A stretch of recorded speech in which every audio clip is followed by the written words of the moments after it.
మా గుండెలు ఉంటాయి, అమ్ముకుంటారా మీరు? మా గుండెలు, మా కిడ్నీలు, మా రక్తాలు అమ్ముకుంటారా మీరు?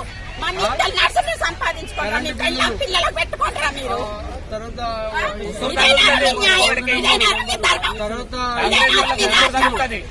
కాంగ్రెస్ దొంగలు, కాంగ్రెస్ దొంగలు ఇవన్నీ ఉన్నాయి. రిజిస్ట్రేషన్లు, లింక్ డాక్యుమెంట్లు. వీళ్ళు వచ్చి 100 రోజులు కాలేదు, ఇంత దుర్మార్గానికి తెగిస్తున్నారు. వీళ్ళకి కాంగ్రెస్ వాళ్ళకి ఇంకా ఓటు ఎవడెత్తాడు పబ్లిక్? అప్పుడే కలెక్షన్లు మొదలు పెట్టారు. లీడర్లు, లోకల్ లీడర్లు చేసే టీఆర్ఎస్ ప్రభుత్వం కూలగొట్టిండ్రు. కాంగ్రెస్ 3 నెలలు ఉండాలి. లోకల్ లీడర్లు డబ్బులు కావాలి. కాంగ్రెస్ వాళ్ళు కాదు కదా, కాంగ్రెస్ వాళ్ళకి ఇప్పుడు కావాలట.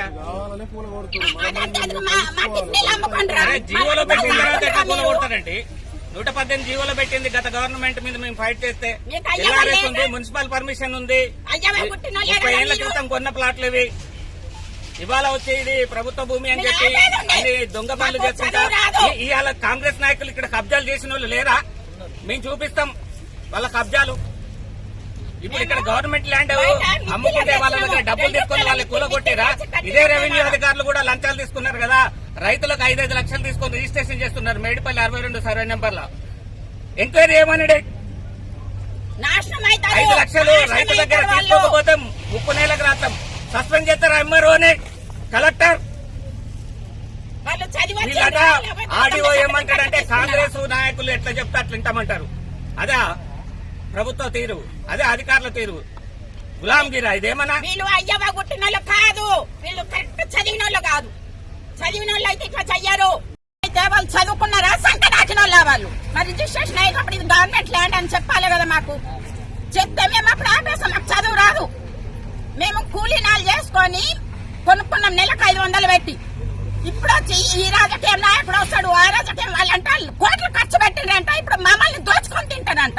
ఏమనంటే డబుల్ బెడ్రూమ్లు ఇస్తున్నాము, ఏమనంటే ఇందిరాగాంధీ ప్లాట్లు ఇస్తున్నాము, ఇందిరాగాంధీ ఇండ్లు ఇస్తున్నాము అంటున్నాం. కుక్కల కొడుకులారా మీరు? వాడికి ఇచ్చిండ్రా మీరు? మా కష్టం మాకు ఇస్తలేరా? మా రక్తం తాగుతున్నారా మీరు? మీరు కూడా ఒక అయ్యవ పుట్టిండ్రు. మా అయ్యవ బాధ మీకు అర్థం కాదా? మేము తల్లిగా మేము 65 ఏళ్ళు ఉన్నాము. ఇప్పుడు ఏ కష్టం చేయాలా? మేము సంపాదించాలి. మేము మిత్రులకు తెచ్చి కట్టినాం. ఇందిరమ్మ ఒక్కొక్క గరీబ్లకు బట్టలు వేసింది. ఇందిరమ్మ ఒక్కొక్క గరీబ్లకు ఇల్లు కట్టించింది. ఆ ఇందిరమ్మ పేరు పెట్టుకొని వచ్చి ఇలా దోచుకుంటారా మీరు? ఇదేనారా మీ ప్రభుత్వం? ప్రభుత్వం అంటే ప్రజలకు తండ్రి లాంటాడు. తండ్రి పాము కదా, తన గుడ్లను తానే తిన్నట్టు ఇంత ఆకలికొని ఉన్నారా మీరు? మరి రక్తం తాగుతారా? 200 ప్రతి మనిషి 200 జాకెట్లు కొట్టినా, 5 రూపాయలకు జాకెట్ కొట్టి నేను సంపాదించుకున్నా. నేను మీ లెక్క కబ్జాలు చేసి సంపాదించలేను రా. ఒక్కొక్కడు ఎకరాల కొద్ది కబ్జాలు చేస్తే వాళ్ళు ఏం చేస్తున్నారా మీరు? వాళ్ళని నిడిచిపెట్టి, పుల్లలను నిడిచిపెట్టి ఎలకల మీద పడ్డారేంద్రా? ఇది న్యాయం అవుతుందిరా మీకు? 30 ఏళ్ళ నుంచి మీరు రిజిస్ట్రేషన్ ఆపేది ఉన్నప్పుడు ఆపితే మాకు ఎవరు అమ్మిండో వాడిని గల్లబట్టి గుర్తుకొస్తుంటాం మేము. అప్పుడు ఎందుకు ఆపలేరు? రిజిస్ట్రేషన్ అయినప్పుడు ఎందుకు ఆపలేరు మీరు? మీరు అప్పుడు చదవలేరా? దొంగ సర్టిఫికెట్లు తెచ్చుకొని సింహాసనం మీద కూర్చున్నారా? ఎవరో ఎంఆర్ఓ అంట, ఎవరో కలెక్టర్ అంట. వాళ్ళ అయ్య వాళ్ళు కుట్టలేరా? వాళ్ళ తల్లిదండ్రులు లేరా? వాళ్ళ అన్యాయంగా దేవుడి నుంచి ఊడిపడ్డారా వాళ్ళు? రాముని రాజ్యంలో ఇటువంటి రాక్షసులా? లక్షలు తీసుకుందామే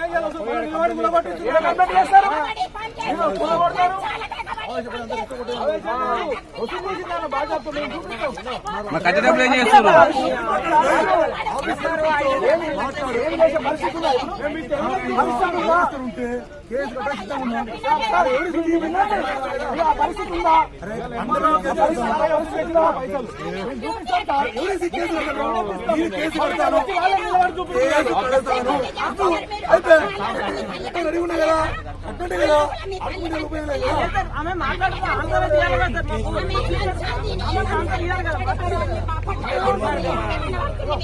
మీరు ఒకసారి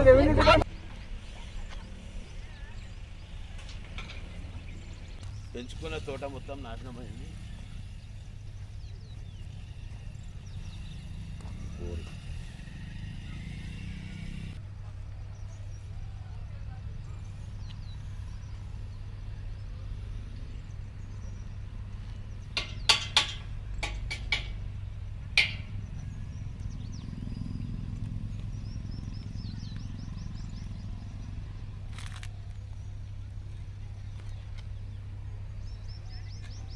ఓడిది ఇప్పుడు.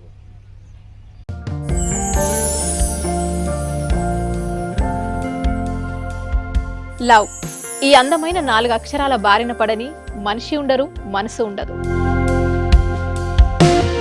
ఈ లవ్ కొంతమంది జీవితానికి సరిపడా మధురమైన అనుభూతులను అందిస్తే, మరికొంతమందికి జీవితాంతం వెంటాడే చేదు జ్ఞాపకాలను మిగిల్చుతోంది. లైలా మజ్ను, పార్వతీ దేవదాస్ ఈ 2 కథల్లో మజ్ను లైలా ప్రేమ కోసం ఎంత పరితపించాడో విన్నాం. దేవదాస్ పార్వతీ ప్రేమ కోసం ఎంత పిచ్చోడయ్యాడో చూసాం.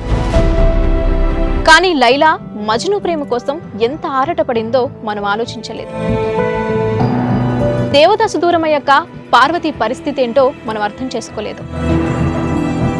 ప్రేమ నుండి పెళ్లి వరకు వెళ్ళలేకపోయినా ఎంతో మంది అమ్మాయిల బ్రేకప్ స్టోరీస్తో మీ లవ్ టుడే.